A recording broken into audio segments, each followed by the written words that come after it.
Bienvenue à l'enregistrement du culte pour ce premier dimanche de l'Avent, jour qui commence la saison de préparation pour la venue de notre Seigneur Jésus-Christ.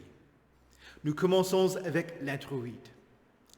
Réjouis-toi, fille de Sion, lance des acclamations, fille de Jérusalem. Voici ton roi qui vient à toi. Il est juste et victorieux. Porte, élevez vos linteaux, élevez-vous, porte éternelle, que le roi de gloire fasse son entrée. Qui est-ce le roi de gloire? L'Éternel si fort et puissant. L'Éternel puissant dans les combats. Porte, élevez vos linteaux.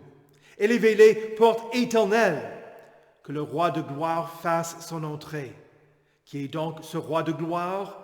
Le Seigneur, le Tout-Puissant. C'est lui, le roi de gloire. Au nom du Père et du Fils et du Saint-Esprit. Amen. Confessons nos péchés. Dieu Tout-Puissant, Père miséricordieux, je confesse devant toi, moi, pauvre et misérable pécheur, toutes mes iniquités et mes péchés par lesquels je t'ai offensé et mérité ta juste colère et ton châtiment, dans le temps et dans l'éternité. Je m'en repens de tout mon cœur.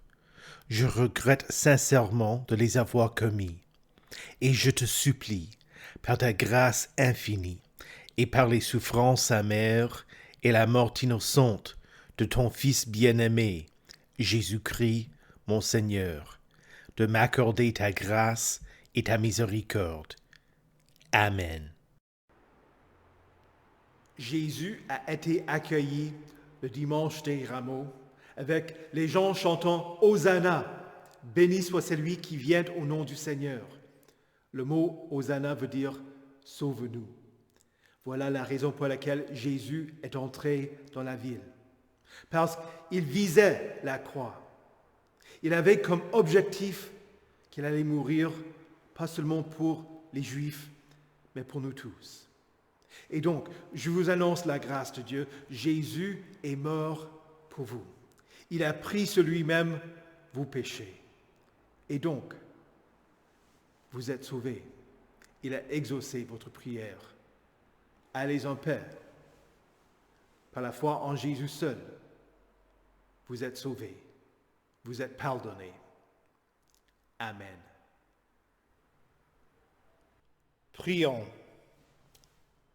Réveille ta puissance et viens, Seigneur, pour que, dans le grand péril où nous mène notre péché, nous puissions trouver en toi le défenseur qui nous délivre et le libérateur qui nous sauve. Toi qui vis et règnes avec le Père et le Saint-Esprit, un seul Dieu, maintenant et pour les siècles des siècles. Amen. Écoutez avec respect et recueillement les lectures pour ce premier dimanche de l'Avent. Tout d'abord l'Ancien Testament dans le livre du prophète Ésaïe au chapitre 2, les versets 1 à 5. Prophétie d'Ésaïe, fils d'Amos, sur Juda et Jérusalem. Il arrivera dans l'avenir que la montagne de la maison de l'Éternel sera fondée au sommet des montagnes. Elle s'élèvera au-dessus des collines, et toutes les nations y afflueront. Des peuples s'y rendront en foule et diront « Venez, montons à la montagne de l'Éternel, à la maison du Dieu de Jacob. Il nous enseignera ses voies, et nous marcherons dans ses sentiers. En effet, c'est de Sion que sortira la loi, et de Jérusalem la parole de l'Éternel. Il sera le juge des nations, l'arbitre d'un grand nombre de peuples. Ceux-ci mettront en pièces leurs épées pour en faire des socs de charrues, et leurs lances pour en faire des serpes. Aucune nation ne prendra plus les armes contre une autre, et l'on n'apprendra plus à faire la guerre. Famille de Jacob, venez et marchons à la lumière de l'Éternel. » Ici prend fin la lecture de l'Ancien Testament. Écoutez également l'Épître dans Romains au chapitre 13, les versets 8 à 14.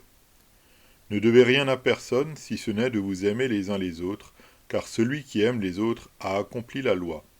En effet, les commandements « Tu ne commettras pas d'adultère, tu ne commettras pas de meurtre, tu ne commettras pas de vol, tu ne porteras pas de faux témoignages, tu ne convoiteras pas », ainsi que tous les autres se résument dans cette parole Tu aimeras ton prochain comme toi-même. L'amour ne fait pas de mal au prochain. L'amour est donc l'accomplissement de la loi. Cela est d'autant plus important que vous savez quel temps nous vivons. C'est l'heure de vous réveiller enfin du sommeil, car maintenant le salut est plus près de nous qu'au moment où nous avons cru. La nuit est bien avancée, le jour approche. Débarrassons-nous donc des œuvres des ténèbres et revêtons les armes de la lumière. Conduisons-nous honnêtement, comme en plein jour, sans orgie ni ivrognerie, sans immoralité ni débauche, sans dispute ni jalousie. Mais revêtez-vous du Seigneur Jésus-Christ et ne vous préoccupez pas de votre nature propre pour satisfaire ses convoitises. Ici prend fin la lecture de l'Épître.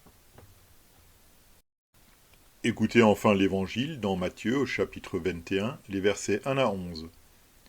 Lorsqu'ils approchèrent de Jérusalem et qu'ils furent arrivés à Bethphagée, vers le mont des Oliviers, Jésus envoya 2 disciples en leur disant « Allez au village qui est devant vous. Vous y trouverez tout de suite une ânesse attachée et un ânon avec elle. Détachez-les et amenez-les-moi. Si quelqu'un vous dit quelque chose, vous répondrez « Le Seigneur en a besoin », et à l'instant, il les laissera aller. Or tout ceci arriva afin que s'accomplisse ce que le prophète avait annoncé. Dites à la fille de Sion, voici ton roi qui vient à toi, plein de douceur et monté sur un âne, sur un ânon, le petit d'une ânesse. Les disciples allèrent faire ce que Jésus leur avait ordonné. Ils amenèrent l'ânesse et l'ânon, mirent leurs vêtements sur eux, et Jésus s'assit dessus. Une grande foule de gens étendirent leurs vêtements sur le chemin, d'autres coupèrent des branches aux arbres et en jonchèrent la route. Ceux qui précédaient et ceux qui suivaient Jésus criaient « Hosanna au fils de David, béni soit celui qui vient au nom du Seigneur, Hosanna dans les lieux très hauts. » Lorsqu'il entra dans Jérusalem, toute la ville fut troublée. On disait « Qui est cet homme ?» La foule répondait « C'est Jésus, le prophète de Nazareth en Galilée. » Ici prend fin la lecture de l'Évangile. Heureux ceux qui écoutent la parole de Dieu et qui la gardent. Confessons notre foi. Je crois en Dieu, le Père Tout-Puissant, Créateur du ciel et de la terre. Je crois en Jésus-Christ, son Fils unique, notre Seigneur, qui a été conçu du Saint-Esprit et qui est né de la Vierge Marie. Il a souffert sous Ponce Pilate, il est crucifié, il est mort, il a été enseveli. Il est descendu aux enfers. Le 3e jour, il est ressuscité des morts. Il est monté au ciel. Il siège à la droite de Dieu, le Père Tout-Puissant, et il viendra de là pour juger les vivants et les morts. Je crois au Saint-Esprit, la Sainte Église universelle, la communion des saints, la rémission des péchés, la résurrection de la chair et la vie éternelle. Amen.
Prions.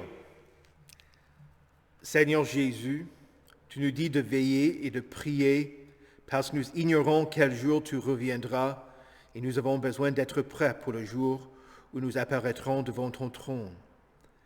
Rends-nous attentifs à ta parole pour que nous restions vigilants dans notre enseignement et dans notre vie. Réveille ceux qui dorment pour qu'ils soient prêts à te rencontrer. Amen. Saint de Dieu, précieuse et bien-aimée, que la grâce et la paix vous soient données, de la part de Dieu, notre Père, et de notre Seigneur et Sauveur, Jésus-Christ. Amen. Nous sommes le premier dimanche de l'Avent, le début d'une saison de préparation pour la venue de Christ. Dans l'Église, nous parlons des 3 venues de Jésus. Bien sûr, en regardant le calendrier, notre attention est dirigée vers Noël et à toute la préparation que sa fête nécessite. Nous nous réjouissons de ce que Jésus s'est incarné, est né, a vécu sur terre et a réalisé son ministère.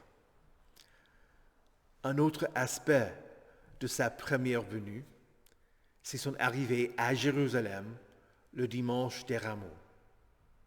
Quand la foule l'accueillit en acclamant « Hosanna, béni soit celui qui vient au nom du Seigneur ».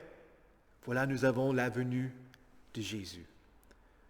Dieu a vécu parmi nous, plein de grâce et de vérité, pour accomplir notre salut, en offrant sa vie sur la croix. Voilà la bonne nouvelle de Noël, qu'à Bethléem est né pour nous un Sauveur, Christ le Roi. La deuxième venue de Jésus est accomplie à travers sa parole et ses sacrements. Jésus ne nous abandonne pas comme des orphelins. Il promet d'être parmi nous quand 2 ou 3 se rassemblent en son nom. Alors, quand nous sommes ici au culte ensemble, il est ici parmi nous. Certains disent que Dieu est partout, et c'est vrai. Mais nous reconnaissons qu'il est ici, dans ce lieu de culte, pour nous parler et pour nous offrir ses dons de pardon, de vie et de salut. Ainsi, nous devons nous préparer pour le culte, sachant que nous rencontrerons Dieu ici. La 3e venue de Jésus sera le jour où il reviendra plein de gloire pour juger les vivants et les morts. De la même manière qu'il est bon de se préparer pour le culte, il est bon aussi de se préparer pour son retour. En venant au culte, en connaissant sa volonté et en vivant chaque jour selon ses exigences, mettons notre entière confiance en lui. Nous n'aurons pas honte devant lui. Dans les versets 11 à 14 du chapitre 13 de la lettre aux Romains, l'apôtre Paul dirige l'attention vers la venue de Jésus. Il écrit « Cela est d'autant plus important que vous savez quel temps nous vivons. » Dans ce texte, le mot que l'on traduit par « temps » n'est pas « chronos », la chronologie, le temps selon l'horloge. C'est le mot « kairos », qui veut dire un moment opportun, la bonne saison.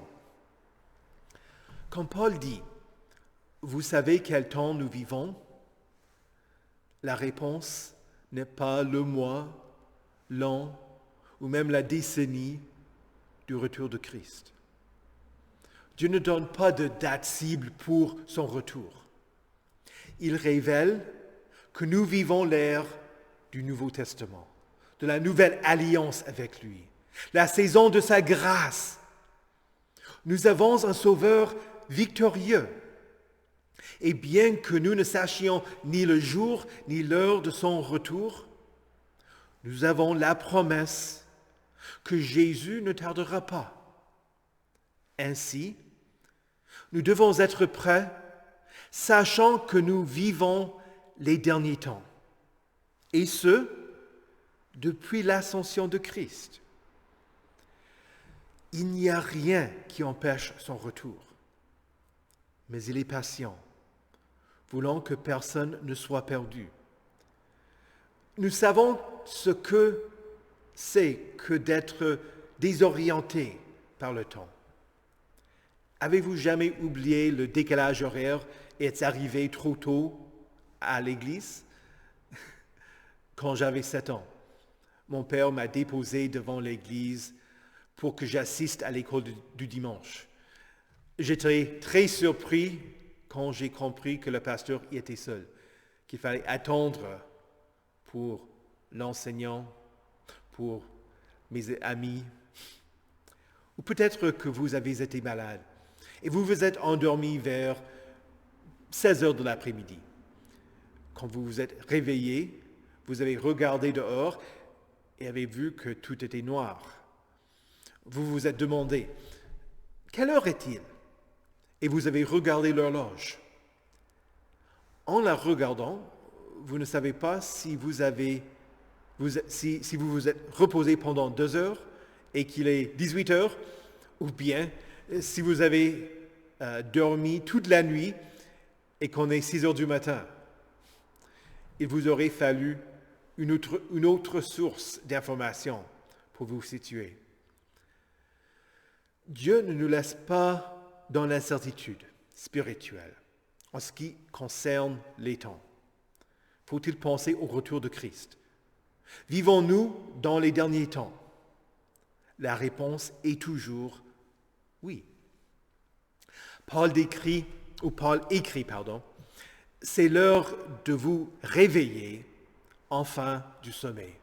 Car maintenant, le salut est plus près de nous qu'au moment où nous avons cru.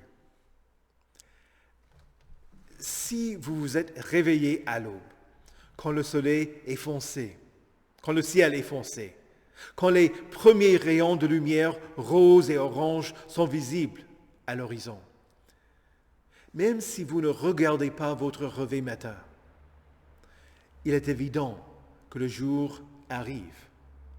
Ce n'est pas le moment de retourner au lit et de fermer les volets pour éviter le soleil. Chaque saison, chaque jour, à chaque moment, le retour de Christ est plus proche. Si vous avez été indifférent en ce qui concerne le salut, ce n'est pas le moment de rester indifférent dans votre rejet.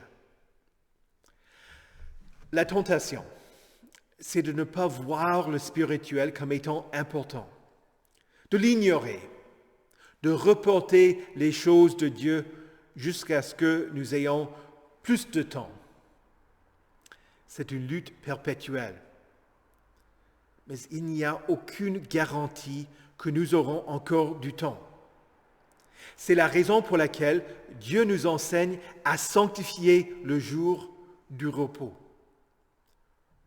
Au moins, de cette manière, nous ne perdons pas la vue du divin.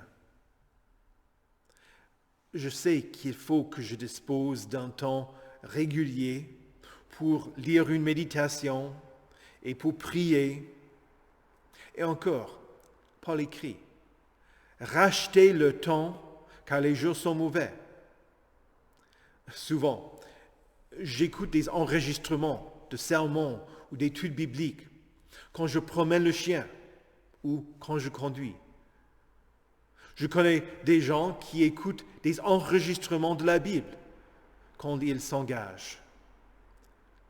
Pour reprendre l'exemple du lever du soleil, Paul dit, quand voient que le jour arrive.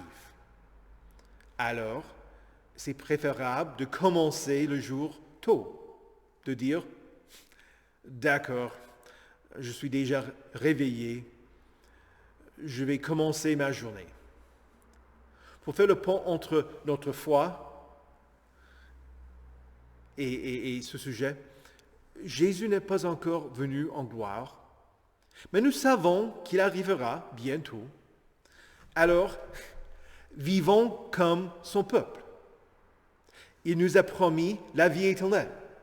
Alors, vivons maintenant ce que sera notre vie dans son royaume en renonçant au péché qui nous enveloppe et en aimant nos prochains.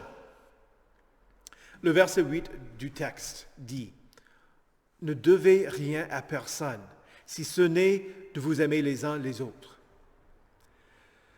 C'est une façon de dire « Ne vivez pas endettés avec autres, si ce n'est de vous aimer les uns les autres. » Cela est le seul devoir que vous avez. Et vous ne pouvez jamais vous libérer de cette obligation. Car Jésus vous apprend à aimer vos prochains, comme il vous a aimé. Paul écrit, « La nuit est bien avancée, le jour approche. Débarrassons-nous donc des œuvres des ténèbres et revêtons les armes de la lumière. Conduisons-nous honnêtement comme en plein jour, sans orgie ni ivrognerie, sans immoralité ni débauche, sans dispute ni jalousie. » La nature pécheresse cherche toujours à se plaire à soi-même et à satisfaire ses propres désirs, sans penser aux autres. Le glouton ne mange pas trop et l'ivrogne ne boit pas trop pour plaire aux autres. Il pense à lui-même. Alors, quand on abandonne des limites raisonnables pour la nourriture et la boisson, on fait des choses qu'on n'aurait pas fait autrement. La drogue, la prostitution et encore d'autres expériences sexuelles désorientées ne cherchent pas le bien-être de l'autre, ni celui des enfants qui peuvent être la conséquence de telles rencontres. Ce n'est pas de l'amour. Les disputes et la jalousie ne visent pas non plus les intérêts du prochain, mais ses propres convoitises. Voilà ce que le monde fait avec la première venue de Christ. Elle devient un moment de jalousie et de convoitise. Ce qui devrait être un temps d'amour et de générosité devient complètement l'inverse. L'amour dit non à l'égoïsme et cherche ce qui est mieux pour l'autre. Notre avenir éternel ne vient pas des excès de cette vie, ni de la sexualité débridée, ni des querelles. Notre destin, en tant qu'enfant de Dieu, a commencé au baptistère et continue avec notre nouvelle identité. De la même manière qu'on enlève le pyjama et s'habille pour la journée, Paul invite à renoncer au mal, à l'enlever, pour être revêtu des armes de la lumière. Que sont-elles? La vérité et la parole de Dieu. Effectivement, la lumière est une armure qui nous protège de Satan, de ses attaques, de ses œuvres. Si nous nous débarrassons des œuvres des ténèbres, nous nous revêtons du Seigneur Jésus-Christ. C'est en étant revêtus de Jésus que vous êtes prêts pour son retour en gloire. En lui, vous êtes pardonnés. En Jésus, vous êtes bien-aimés.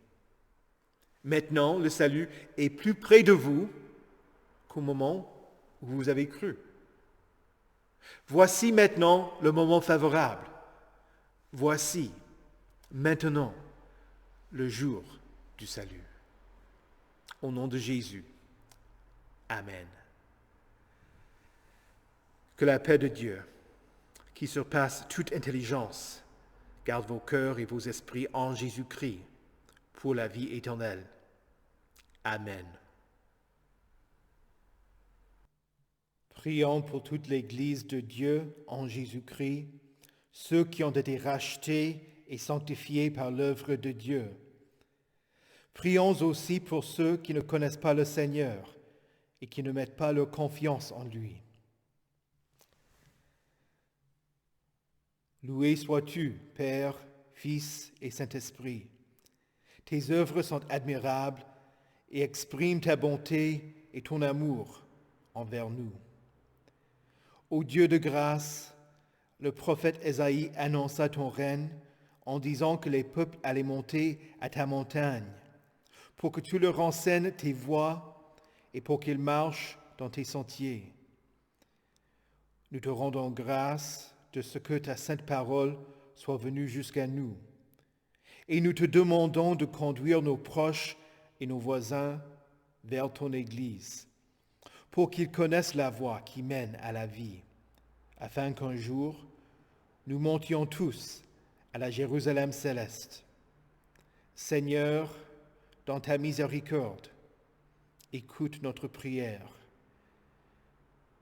Dieu de paix, dans ce monde, l'hostilité entre nations, les menaces de guerre entre ennemis et la création d'armes ne cessent pas. Tu promets la paix le jour où les épées seront transformées en socs de charrues et les lances utilisées pour faire des serpes. En attendant ce moment, nous te prions pour les innocents qui sont attaqués, qui souffrent inutilement à cause des actes de guerre. Soutiens les soldats qui défendent leurs concitoyens et retiens les agresseurs pour que leur plan tombe à l'eau, pour qu'ils ne profitent pas de leurs actes de violence. Crée en nous tous le désir de vivre paisiblement avec nos prochains, en attendant ton royaume à venir. Seigneur, dans ta miséricorde, écoute notre prière. Dieu, notre lumière dans l'obscurité, fais que nous ayons le désir de venir et de marcher à ta lumière. Conduis-nous pour que nous soyons prêts pour ton retour, reconnaissant que la seule dette que nous devons avoir est celle de l'amour pour nos prochains. Fortifie nos œuvres pour qu'elles accomplissent ta loi et reviens-nous pour que nous portions le Seigneur de lumière chaque jour. Que nous soyons pleins de compassion, étant là pour soutenir nos frères et sœurs en Christ, nos amis et nos prochains. Seigneur, dans ta miséricorde, écoute notre prière. Dieu miséricordieux, nous te rendons grâce pour le service de ceux qui améliorent la qualité de vie des malades, les médecins, les infirmiers, les aides-soignants, les pharmaciens et toute autre personne qui leur vient en aide. Qu'ils prennent plaisir à leur travail et servent le bien-être commun. Seigneur, dans ta miséricorde, écoute notre prière. Dieu éternel, tu nous as appelés des ténèbres à ta merveilleuse lumière. Conduis-nous pour que nous marchions dans ta lumière et ne la dédaignions pas. Vivions selon tes exigences et mettions notre confiance entière en ta grâce, en priant comme notre Seigneur Jésus nous a enseigné à prier.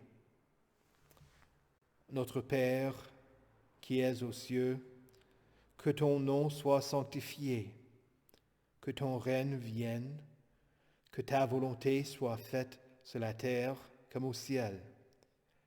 Donne-nous aujourd'hui notre pain de ce jour. Pardonne-nous nos offenses, comme nous pardonnons aussi à ceux qui nous ont offensés. Et ne nous laisse pas entrer en tentation, mais délivre-nous du mal. Car c'est à toi qu'appartiennent le règne, la puissance et la gloire au siècle des siècles. Amen. Recevez avec joie la bénédiction de l'Éternel. Que le Seigneur vous bénisse et vous garde. Que le Seigneur fasse luire sa face sur vous et qu'il vous accorde sa grâce. Que le Seigneur tourne son visage vers vous et qu'il vous donne sa paix.